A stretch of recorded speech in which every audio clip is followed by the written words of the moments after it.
Aujourd'hui, nous allons aborder un sujet crucial pour chaque chrétien qui souhaite vivre dans la paix et la sécurité spirituelle au sein de sa maison. Il existe des actions, souvent réalisées sans le savoir, qui peuvent retirer la protection de Dieu sur un foyer. Même pour ceux qui ont la foi, certains comportements peuvent ouvrir des portes invisibles aux forces négatives et diminuer la bénédiction divine.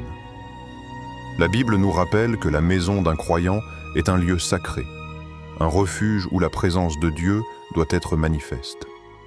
Quand nous négligeons certaines pratiques spirituelles ou adoptons des comportements dangereux, nous nous exposons à des influences néfastes qui perturbent notre vie familiale, financière et spirituelle.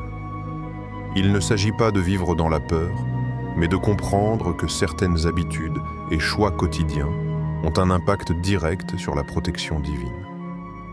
Dans cette vidéo, nous allons explorer 7 dangers spécifiques que beaucoup de chrétiens ignorent et qui peuvent retirer la couverture protectrice de Dieu de leur maison. Ces dangers vont de la négligence spirituelle à l'association avec des pratiques occultes, en passant par des comportements de colère ou d'idolâtrie. Chaque point sera détaillé pour que vous puissiez identifier les risques, comprendre les conséquences et appliquer les mesures correctives nécessaires. L'objectif n'est pas d'effrayer, mais d'éveiller à l'importance de garder sa maison sous la protection divine. Vous apprendrez à reconnaître ces comportements, à vous en éloigner et à renforcer la présence de Dieu dans votre foyer. À la fin de cette vidéo, vous saurez exactement comment maintenir votre maison bénie et sécurisée spirituellement. Préparez-vous à découvrir ces 7 choses dangereuses, à comprendre leur impact et à prendre les mesures qui assureront la paix, la prospérité et la protection dans votre maison. La vigilance et la foi sont nos meilleures armes contre les forces invisibles qui cherchent à perturber notre vie. Danger. Laisser entrer des pratiques occultes ou objets maudits. Le premier danger qui retire la protection de Dieu d'une maison est lié à ce que nous permettons d'y entrer. Beaucoup de chrétiens ne se rendent pas compte que certains objets, certaines pratiques ou même certaines décorations peuvent constituer une porte ouverte pour les forces occultes. La maison d'un croyant doit être un lieu purifié, consacré à Dieu. Pourtant, il arrive que, par ignorance ou par négligence, nous tolérions des choses qui n'ont rien à voir avec la lumière et qui, au contraire, attirent les ténèbres. Les objets liés à l'occultisme tels que les amulettes, talismans, statuettes de divinités païennes, bougies utilisées dans des rituels ou encore certains symboles mystiques, transportent avec eux une charge spirituelle. Même si, à première vue, cela peut sembler inoffensif, leur présence dans la maison attire des influences négatives. La parole de Dieu est claire. Nous ne devons pas avoir de contact avec ce qui est consacré aux idoles ou aux forces contraires à Dieu. Lorsque nous gardons de tels objets, nous donnons inconsciemment un droit d'entrée à l'ennemi dans notre foyer. Ce danger ne se limite pas uniquement aux objets physiques. Les pratiques occultes comme la consultation des horoscopes, l'usage de la divination, des jeux soi-disant innocents liés à la sorcellerie, ou encore certaines musiques et films fortement imprégnés de symbolisme satanique peuvent également devenir des points d'accès spirituels. L'ennemi profite toujours des petites failles pour semer la confusion, la peur et les malédictions. Certaines personnes témoignent de troubles étranges dans leur maison. Disputes incessantes, atmosphère pesante, maladies récurrentes, cauchemars ou blocages financiers. Bien souvent, après une prière de délivrance, on découvre que la racine du problème venait de la présence d'un objet impur ou d'une pratique tolérée dans le foyer. Cela prouve que rien n'est anodin dans le domaine spirituel. Ce qui semble décoratif ou divertissant peut en réalité être une chaîne invisible qui attire l'oppression. Pour se protéger, il est essentiel de faire un examen régulier de ce que l'on possède et de ce que l'on autorise à entrer chez soi. Demandez-vous, qu'est-ce que cet objet, ce livre, ce film ou cette musique glorifie Dieu? Est-ce que cela reflète des valeurs bibliques? Si la réponse est non, il vaut mieux s'en débarrasser immédiatement. La Bible nous appelle à ne pas donner accès au diable. Détruire les objets liés à l'occultisme, couper avec les pratiques païennes et purifier son foyer par la prière sont des étapes indispensables pour rétablir la couverture divine. Se débarrasser de ces choses n'est pas une simple formalité, c'est un acte de foi. En choisissant de purifier votre maison, vous manifestez votre désir de voir la présence de Dieu demeurer en vous et avec vous. Chaque objet retiré est comme une chaîne brisée. Chaque renonciation est une victoire spirituelle. Votre maison devient alors un lieu de paix, de lumière et de bénédiction, où la protection divine est manifeste. Danger 2.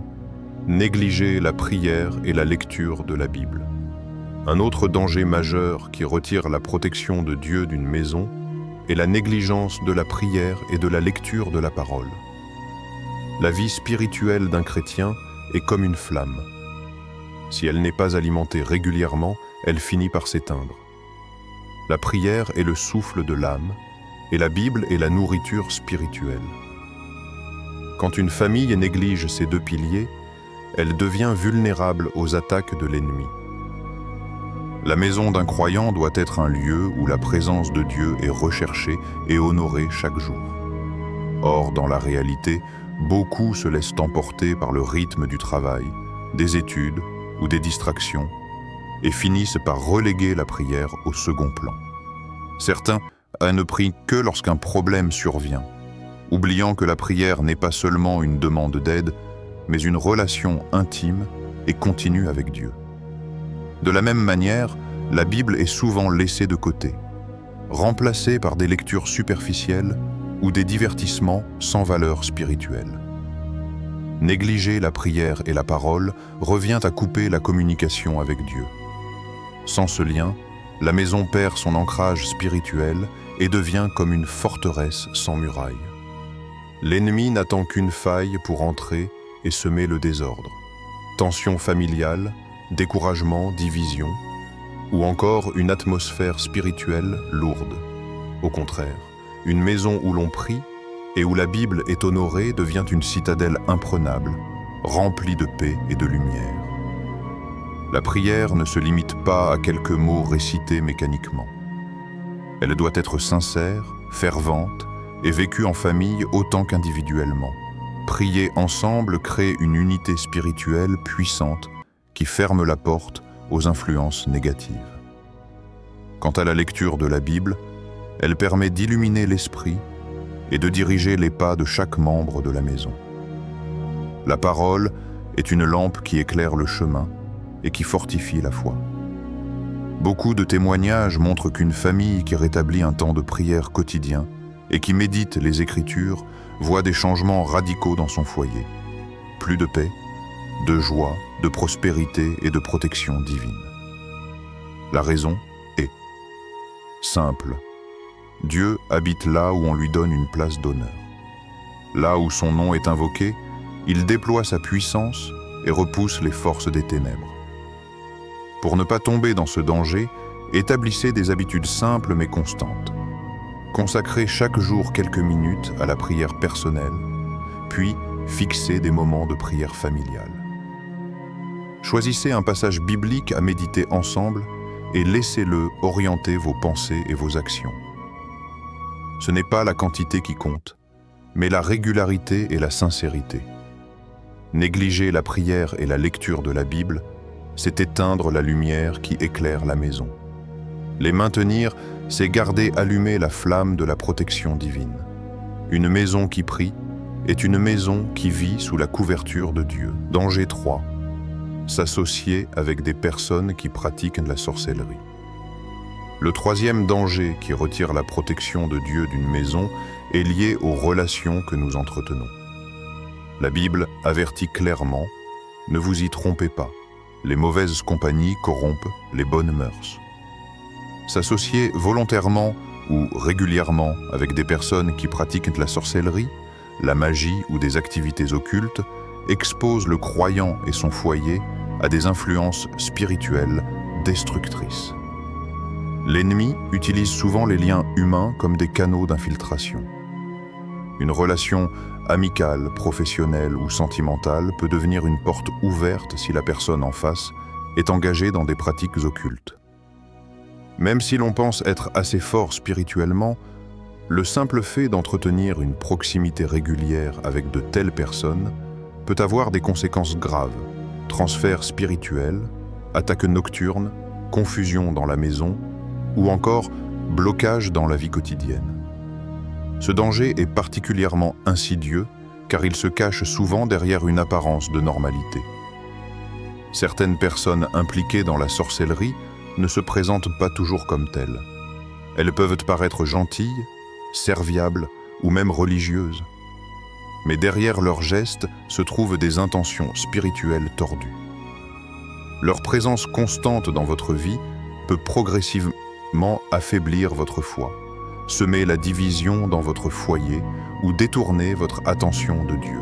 De nombreux témoignages montrent que des familles ont connu des conflits ou des malheurs récurrents après avoir ouvert leur maison à des personnes liées à des pratiques occultes. Qu'il s'agisse d'amis, de collègues ou même de proches parents, il faut comprendre que tolérer ce type de fréquentation revient à inviter des esprits étrangers à entrer dans votre atmosphère spirituelle. Ce n'est pas seulement une question d'amitié ou de politesse, c'est une question de protection spirituelle. Cela ne signifie pas qu'il faille rejeter ou mépriser ces personnes. Le chrétien est appelé à aimer et à prier pour tous. Mais il y a une grande différence entre aimer quelqu'un et s'associer étroitement avec lui. Les fréquentations proches impliquent un partage d'énergie, de confiance et d'intimité. Et si cette intimité est liée à des pratiques occultes, c'est la maison entière qui en subira les conséquences. Pour se protéger, il faut faire preuve de discernement. Demandez à Dieu de vous révéler qui est réellement dans votre cercle d'amis et de relations. Apprenez à reconnaître les signes, des conversations imprégnées de superstitions, des comportements étranges, des conseils qui contredisent la parole de Dieu. Lorsque de tels signaux apparaissent, prenez vos distances, sans haine mais avec fermeté. Votre maison doit rester un sanctuaire où la présence divine règne et non un terrain de mélange spirituel. La protection de Dieu repose aussi sur nos choix relationnels. En choisissant de vous entourer de personnes qui marchent dans la lumière, vous fortifiez les murs spirituels de votre foyer. Mais en tolérant une proximité avec ceux qui pratiquent la sorcellerie, vous fragilisez ces murs et laissez des brèches par lesquelles l'ennemi peut entrer. C'est pourquoi il est vital de veiller à vos relations et de garder vos alliances spirituelles pures. Danger. 4. Participez à des rituels ou fêtes païennes. Un autre danger souvent minimisé par les chrétiens est la participation à des rituels ou à des fêtes païennes. Beaucoup s'y engagent par tradition, par habitude familiale ou par simple curiosité, sans réaliser que ces pratiques ouvrent des portes spirituelles dangereuses. Pourtant, la parole de Dieu est claire. Vous ne pouvez boire la coupe du Seigneur et la coupe des démons. 1 Corinthiens 10, 21. Mélanger l'adoration du vrai Dieu avec des coutumes païennes revient à trahir son engagement spirituel. Les rituels païens prennent plusieurs formes. Certains consistent à invoquer des esprits, à offrir des sacrifices, ou à accomplir des gestes symboliques qui n'honorent pas Dieu. D'autres paraissent plus légers, danses, chants ou repas dédiés à des divinités ou à des ancêtres. Peu importe leur intensité, ces pratiques portent toutes en elles une charge spirituelle négative. Même si vous vous y engagez juste pour accompagner les autres, vous donnez un droit légal à l'ennemi d'entrer dans votre maison. Les fêtes païennes sont souvent présentées comme culturelles ou festives, mais elles ont leurs racines dans l'idolâtrie. Quand on accepte d'y participer, même sans conviction personnelle, on s'associe à des pratiques qui attirent les forces occultes. Il suffit parfois d'un seul geste. Allumer une bougie, recevoir une bénédiction d'un officiant païen, danser autour d'un feu rituel, pour ouvrir une brèche spirituelle dans sa vie et dans sa maison. Les conséquences peuvent être graves: atmosphère de confusion, perte de paix dans le foyer, attaques spirituelles répétées ou blocage dans plusieurs domaines de la vie. Beaucoup de chrétiens témoignent que leurs problèmes ont commencé après avoir participé, consciemment ou non, à une cérémonie païenne. Ce qui semble une simple coutume peut devenir une chaîne spirituelle qui limite la bénédiction de Dieu. Cela ne signifie pas qu'il faille mépriser les cultures ou rompre brutalement avec ses traditions familiales. Mais il faut être clair. Tout ce qui contredit la foi chrétienne et tout ce qui a des racines occultes ne peut pas être mélangé avec la lumière de l'Évangile. Le chrétien doit discerner ce qui honore Dieu et ce qui l'attriste. Refuser de participer à un rituel païen, et c'est parfois difficile, car cela peut provoquer l'incompréhension ou le rejet de son entourage. Mais c'est un choix nécessaire pour préserver la couverture divine sur sa maison. La meilleure attitude est de se tenir ferme dans sa foi et de témoigner avec sagesse. Expliquez vos convictions avec amour, mais restez inébranlable. Remplacez ces pratiques par des célébrations qui glorifient Dieu, des prières familiales, des temps de louange ou des repas fraternels centrés sur l'action de grâce. Ainsi, votre maison ne sera pas marquée par des influences païennes, mais par la bénédiction de Dieu. Participer à des rituels ou à des fêtes païennes, même inconsciemment, retire la protection divine. Refuser, au contraire, c'est proclamer que votre maison appartient au Seigneur et qu'aucune autre force n'a droit d'y entrer. Danger. 5. Colère, disputes ou mauvaises paroles fréquentes à la maison. Le 5e danger qui retire la protection divine d'une maison se trouve dans les attitudes quotidiennes. La colère, les disputes et les mauvaises paroles. Beaucoup de chrétiens pensent que seuls les grands péchés comme l'occultisme ou l'idolâtrie ouvrent des portes à l'ennemi, mais oublient que la langue et les émotions incontrôlées peuvent également détruire l'atmosphère spirituelle d'un foyer. La parole de Dieu dit « La mort et la vie sont au pouvoir de la langue » Proverbe 18, 21. Ce que nous disons et la manière dont nous réagissons façonnent l'ambiance spirituelle de notre maison. Lorsqu'une maison est remplie de cris, de disputes, de rancunées et de paroles blessantes, elle devient un terrain fertile pour les forces de division. L'ennemi se réjouit de voir un couple s'insulter, des parents humilier leurs enfants ou des frères et sœurs se déchirer. Dans un tel climat, la paix de Dieu s'éloigne et la protection spirituelle s'affaiblit. Les querelles constantes ouvrent des brèches par lesquelles s'infiltre le découragement, la tristesse, et parfois même des malédictions qui pèsent sur toute la famille. La colère incontrôlée est comme un feu qui ravage tout sur son passage. Elle détruit la communication, brise la confiance et sème l'amertume. Or, la Bible nous exhorte que le soleil ne se couche pas sur votre colère. Éphésiens 4, 26. Cela signifie que Dieu nous demande de ne pas laisser la rancune s'installer dans nos cœurs ni dans nos foyers. Une colère non résolue ouvre une porte spirituelle à l'ennemi qui exploite nos faiblesses pour détruire l'unité familiale. Les mauvaises paroles sont tout aussi dangereuses. Les insultes, les paroles de malédiction, le mépris ou même les plaintes constantes créent une atmosphère négative. Chaque mot prononcé a une force spirituelle. Les mots de haine ou de désespoir attirent les ténèbres, tandis que les paroles d'amour et de foi attirent la lumière de Dieu. Une maison où les mots sont utilisés pour blesser devient un lieu étouffant, où la présence divine se retire progressivement. Pour éviter ce danger, il est essentiel de cultiver la douceur, la patience et le pardon au sein du foyer. Cela ne veut pas dire qu'il n'y aura jamais de désaccord, mais qu'ils doivent être gérés avec sagesse et dans l'amour. La prière familiale peut apaiser les tensions et rétablir la paix. Lire ensemble des passages bibliques sur l'amour et le pardon peut transformer la mentalité de chaque membre de la maison. Une maison où la colère règne est une maison vulnérable.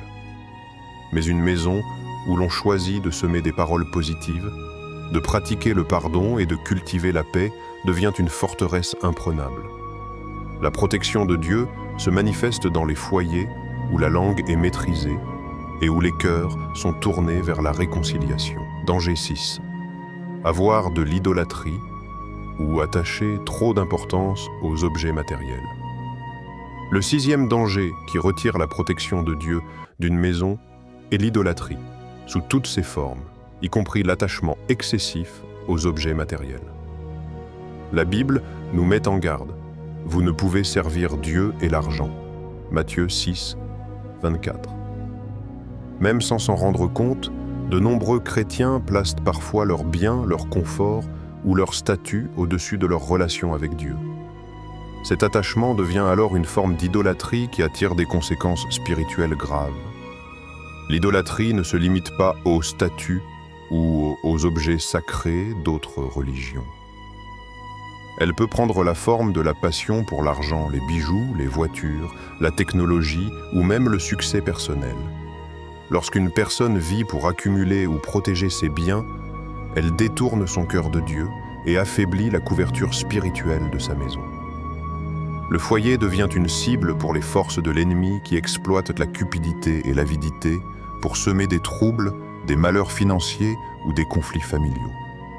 Une maison où les objets matériels sont idolâtrés peut paraître prospère en apparence, mais elle est souvent spirituellement vulnérable. Les possessions peuvent devenir des sources de disputes, de jalousie ou de stress, et éloigner les membres de la famille de la prière, de la lecture de la Bible et des bonnes valeurs. L'ennemi utilise ces distractions pour détourner l'attention de Dieu et créer un vide spirituel dans lequel il peut agir librement. Pour se protéger de ce danger, il est crucial de réévaluer ses priorités. Chaque chrétien doit examiner ses attachements et se demander « Est-ce que je place Dieu au-dessus de tout ? Ou mes biens et mon confort passent-ils avant ma foi ?» Il ne s'agit pas de rejeter les possessions matérielles, mais de les placer à leur juste place, comme des outils, et non comme des sources de sécurité ou de satisfaction ultime. Une autre manifestation de l'idolâtrie se trouve dans la collection d'objets liés à l'occultisme ou aux pratiques spirituelles étrangères à Dieu. Même si ces objets semblent décoratifs, ils deviennent des points d'accès pour l'ennemi et perturbent la paix du foyer. Supprimer ces objets et recentrer son cœur sur Dieu permet de restaurer la protection divine. Enfin, la gratitude et le partage sont des antidotes puissants contre l'idolâtrie. Une maison où l'on remercie Dieu pour ses bénédictions, où l'on aide les autres et où les biens matériels sont utilisés pour le bien et non pour l'orgueil, devient un lieu de lumière et de protection. En choisissant Dieu plutôt que les objets, la maison redevient un sanctuaire spirituel où la présence divine se manifeste pleinement. Bachelor 7. Ignorer les avertissements spirituels et conseils des aînés. Le 7e danger, qui peut retirer la protection de Dieu d'une maison, est l'attitude de négligence face aux avertissements spirituels et aux conseils des aînés. La Bible nous rappelle « Écoute le conseil et accepte la correction, afin que tu sois sage à la fin. » Proverbe 19, 20. Trop souvent, nous pensons tout savoir et refusons de prendre en compte l'expérience ou les avertissements que Dieu place sur notre chemin, pensant que nous pouvons gérer seuls les situations. Cette attitude d'orgueil ouvre la porte à des difficultés et affaiblit la protection divine. Les avertissements spirituels se présentent sous différentes formes. Une parole de frère ou sœur en Christ, un enseignement d'un pasteur ou même une conviction intérieure envoyée par l'Esprit Saint. Ignorer ces signes, que ce soit par indifférence, orgueil ou scepticisme, permet à l'ennemi d'exploiter cette faille. Les conséquences peuvent se manifester par des conflits familiaux, des tensions, des blocages spirituels ou matériels, et parfois même par des épreuves qui auraient pu être évitées. Les conseils des aînés ne concernent pas uniquement la vie religieuse. Ils incluent souvent des recommandations sur les relations, les finances, l'éducation des enfants ou des choix de vie importants. Refuser de suivre ces conseils, surtout lorsqu'ils sont éclairés par la foi, équivaut à marcher sans direction. Cela laisse la maison vulnérable aux attaques spirituelles et aux influences négatives. Il est donc crucial d'adopter une attitude humble et réceptive. Écouter et méditer les conseils des aînés permet de prévenir des erreurs et de maintenir la protection divine. Il ne s'agit pas de se soumettre aveuglément, mais de discerner avec sagesse et de mettre en pratique ce qui est conforme à la parole de Dieu. Une maison qui valorise les avertissements et conseils spirituels renforce son mur de protection et reste un lieu de paix et de bénédiction. Le chrétien sage comprend que la prudence, l'humilité et l'ouverture aux conseils sont des boucliers spirituels puissants. La protection de Dieu repose aussi sur notre capacité à recevoir et à agir selon sa sagesse transmise à travers les autres. En choisissant d'écouter et de suivre ses avertissements, votre foyer demeure fort, stable et sous la couverture divine, capable de résister aux attaques de l'ennemi et de prospérer dans la paix et la bénédiction. Pour conclure, nous avons examiné 7 dangers majeurs qui peuvent retirer la protection de Dieu d'une maison. Laisser entrer des pratiques occultes ou des objets maudits. Négliger la prière et la lecture de la Bible. S'associer avec des personnes qui pratiquent la sorcellerie. Participer à des rituels ou fêtes païennes. Colère, disputes ou mauvaises paroles fréquentes à la maison. Avoir de l'idolâtrie ou attacher trop d'importance aux objets matériels. Ignorer les avertissements spirituels et conseils des aînés. Ces 7 points démontrent combien il est vital de surveiller sa vie spirituelle et l'atmosphère de son foyer. La protection divine n'est pas automatique.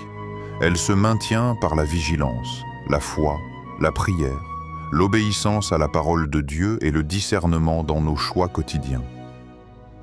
Pour renforcer la protection de votre maison, voici quelques conseils pratiques. Purifiez votre foyer en retirant les objets et pratiques nuisibles. Priez régulièrement et méditez la Bible avec votre famille. Soyez attentifs aux relations et évitez les fréquentations dangereuses. Refusez de participer à des rituels ou fêtes païennes. Cultivez la paix, le pardon et les paroles bienveillantes.